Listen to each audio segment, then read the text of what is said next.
जैसे हमारे अष्टछाप के सखाओं में कौन हुए? कुम्भनदास। अष्टछाप के सखाओं में कौन हुए? श्री गोविंद स्वामी। अष्टछाप के सखाओं में कौन हुए? श्री सूरदास। अष्टछाप के सखा श्री गोविंद दास जी की एक लीला आती है कि गोविंद दास, बहुत ध्यानपूर्वक सुनिएगा नहीं तो आपके मन में प्रश्न उठ सकते हैं। गोविंद दास जी एक दिन शौच के लिए गए। सोचो उनकी भक्ति स्थिति कितनी ऊंची है। गोविंद दास जी एक दिन सुबह सुबह शौच करने के लिए गए जंगल में, और शौच करने के लिए जब गए तो ठाकुर जी के मन में आ गया कि मुझे इसके संग खेलना है। और शौच करते हुए गोविंद दास जी बैठे हैं, शौच निवृत्त हो रहे हैं, और सोई ठाकुर जी वन में पहुंच गए और पीछे थे फलन ने तोड़ तोड़ के गोविंद दास पे मार रहे हैं। अब गोविंद दास देखा कौन आया, और पीछे देखो त्रिमंगल ठाकुर जी खड़े हैं। अब आप विचार कर सकते हो, हम इतने शुद्ध, इतने पवित्र, इतनी मर्यादाओं का पालन करते हैं, तब भी ठाकुर जी के सामने अपने घर की सेवा में जाते हैं, और यहाँ गोविंद दास के साथ में ठाकुर जी ये भी विचार नहीं करते कि वो शौच के लिए जा रहा है। और ये केवल गोविंद दास के साथ हुई घटना नहीं है। इसी कलिकाल में, इन्हीं 50 वर्ष के अंतराल में हमारे गोरखपुर में विराजमान हुए श्री राधा बाबा महाराज। नाम सुना राधा बाबा का? राधा बाबा महाराज की ऐसी अद्भुतता, वे अपने संपूर्ण जीवन काल में कभी वृंदावन नहीं आए, पर उन्होंने वृंदावन के लिए एक ग्रंथ लिखा, एक छोटी सी पुस्तक लिखी, उसका नाम है केली कुंज। और केली कुंज में बाबा ने एक एक बात लिख दी। केसी घाट से बिहारी जी कितने दूर हैं, बिहारी जी से राधा वल्लभ जी की दूरी कितनी है, बीच में कैसे कैसे चौराहे आते हैं, कहां पर भगवान की गौचारण लीला हुई है, कहां पर अक्रूर घाट है, अटल वन कहां पर है, ये सब केली कुंज में महाराज जी ने लिखा है। उनसे किसी ने पूछा, बाबा आप कभी वृंदावन तो गए नहीं, तो वृंदावन को पूरा भाव कहां ते आगो? बोले मैं वृंदावन ना गया, वृंदावन मुंह में ही रहे, मेरे चित्त में ही रहे। तो किसी ने कहा, बाबा आप तन से भी एक बार वृंदावन जाओ। तो वे कहते, बोले अगर मैं तन से वृंदावन गया तो फिर वापस कभी आ नहीं पाऊंगा, या हमारे मैं जाऊं ना हूं। ऐसे राधा बाबा महाराज गोरखपुर में विराजते थे। तो उनकी लीला में एक बात आती है कि वे सुबह सुबह जब शौच के लिए जाते थे, सुबह 4:30-5 बजे, एक माताजी, बूढ़ी माताजी उनके पीछा करती थी। और जब वे शौच के लिए दूर वन में बैठे होते तो वो माताजी एक झाड़ी के पीछे बैठ के बाबा को देखती थी।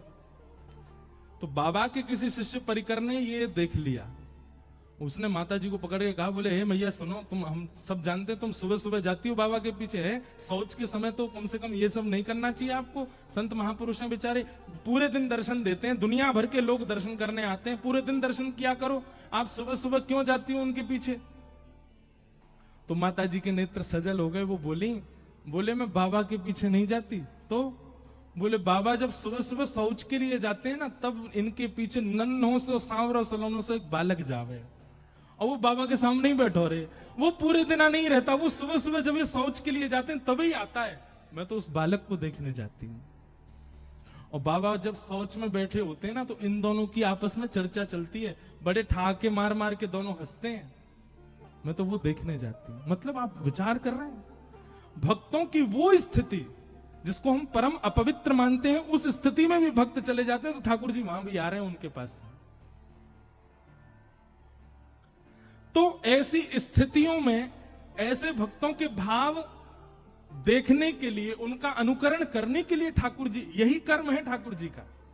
कौन भक्त कब कहां क्या कर रहा है, कौन से भाव से मुझको भज रहा है, किस भाव से मुझे अर्पण कर रहा है, वही भाव प्रिय है ठाकुर जी को। वही भाव देखने के लिए ठाकुर जी आते हैं।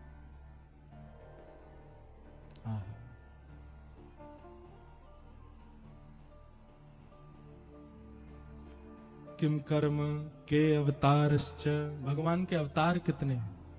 भागवत जी में इसका भी प्रमाण है कि भगवान के अवतार असंख्य हैं, पर कुछ पढ़ने सुनने जानने के लिए दशावतार और 24 अवतार, अंश और कला अवतारों के रूप में ये बताए गए हैं। बाकी भगवान के अवतार अनेक हैं। अभी मैं और आप जलंधर में बैठ के कथा सुनने, ठाकुर जी का इस समय भी कहीं ना कहीं कोई ना कोई अवतार हुआ होगा। ठाकुर जी कहीं ना कहीं कोई लीला कर रहे होंगे। और धर्म कम शरणम गतः, अंतिम प्रश्न, भगवान के जाने के बाद धर्म किसकी शरण में गया? भैया देखो, जिसके लिए धर्म स्थापित किया भगवान ने, किसके लिए धर्म स्थापित किया? मेरे और आपके लिए किया। ठाकुर जी के जाने के बाद धर्म कहां गया? जिसके लिए धर्म स्थापित किया उसकी शरण में, मेरी और आपकी शरण में। धर्म कम शरणम गतः, ये धर्म हमारी शरण में है। हम धर्म का पालन करते हैं तब धर्म हम पर कृपा करता है। तो धर्म ही हम सब धर्म के शरणार्थी हैं। हम सबको धर्म का पालन करना है। इन्हीं 6 प्रश्नों का अब विस्तार से उत्तर दिया जा रहा है, वही भागवत की कथा है। सूत जी महाराज यहां से कहना प्रारंभ करते हैं कि सवै पुंसाम परो धर्मो यतो भक्तिर अदोक्षजे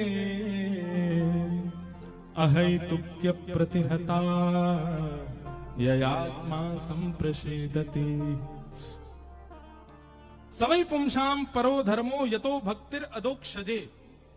बहुत ध्यानपूर्वक सुनिएगा। या तो बंधुओं जीवन में भक्ति आवे नहीं, और आवे तो कैसी आवे? बोले अहैतुकी भक्ति आवे। बहुत सावधानी से सुनिए सब लोग, इधर देखो।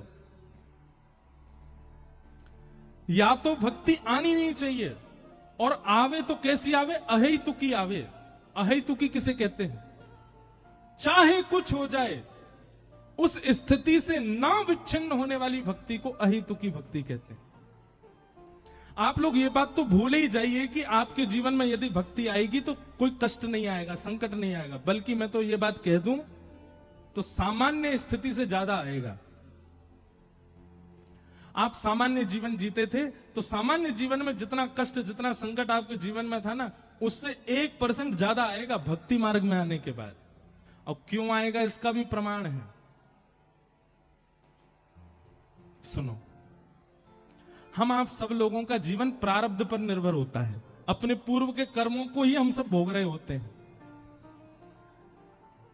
अब ठाकुर जी ने हमारा जीवन जो है वो कैसे डिजाइन किया होता है कि कुछ कष्ट ये भोगेगा 15 वर्ष की उम्र में, फिर कुछ कष्ट ये भोगेगा 20 वर्ष की उम्र में, फिर कुछ कष्ट ये भोगेगा अपने विवाह के बाद 31 वर्ष की उम्र में, फिर कुछ कष्ट ये भोगेगा 40 वर्ष की उम्र में, फिर कुछ आएगा 45 वर्ष में, फिर कुछ आएगा 50 वर्ष में। ऐसे हमारे 80 वर्ष का मान लो जीवन था, तो 80 वर्ष में ठाकुर जी ने कुछ कुछ वर्षों को विभाजित कर दिया कि उन वर्षों में इसके जीवन में कष्ट आएगा।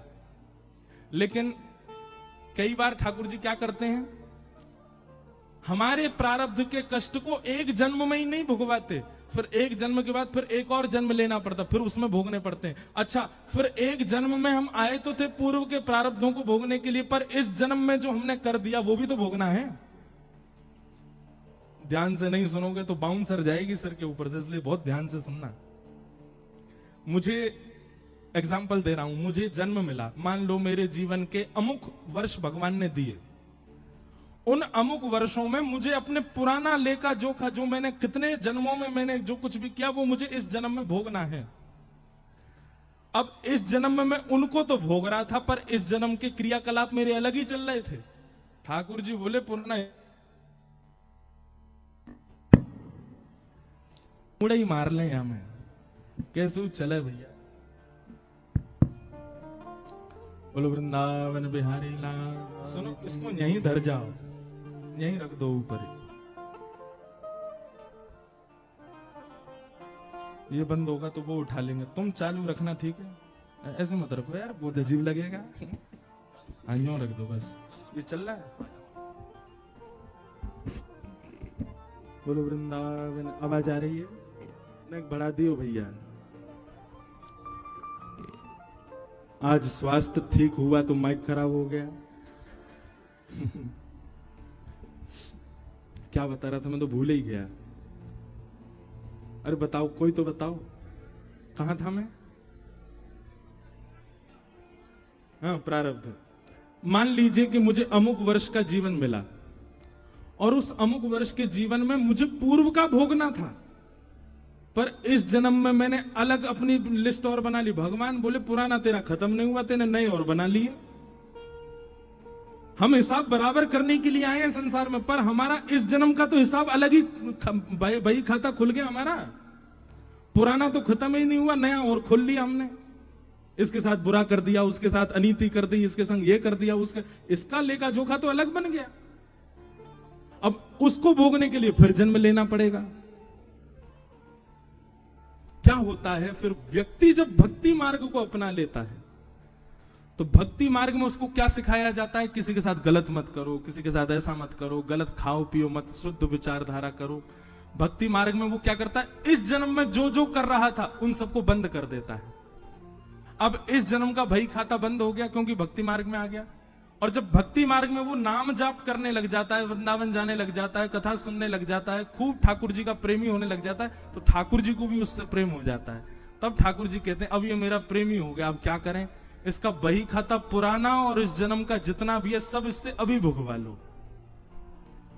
फिर ठाकुर जी एक के बाद एक, एक के बाद एक, एक के बाद एक भेजते हैं, बोले इसको भी भोग ले, इसको भी भोग ले, सबसे निवृत्त तो हो, सबको अभी खत्म कर ले, ताकि तुम्हें दोबारा उसको भोगने के लिए आना ना पड़े। इसलिए कई बार भक्ति मार्ग में सामान्य मार्ग से ज्यादा कष्ट आ जाता है। उसको आप कष्ट रूप में मत लीजिए।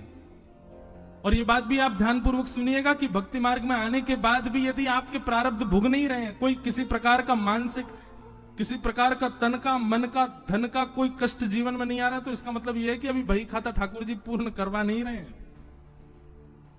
उसको करवाएं तो तुरंत कर लो, भोग लो, उसको खत्म करो।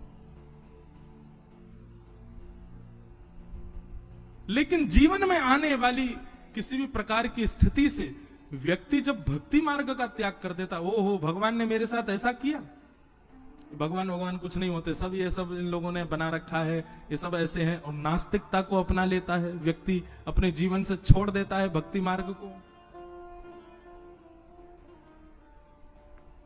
ऐसे व्यक्ति का पतन हो जाता है। तो भक्ति कैसी होनी चाहिए? अहेतुकी भक्ति होनी चाहिए। जीवन में चाहे जैसी स्थिति आ जाए, आप ठाकुर जी का त्याग मत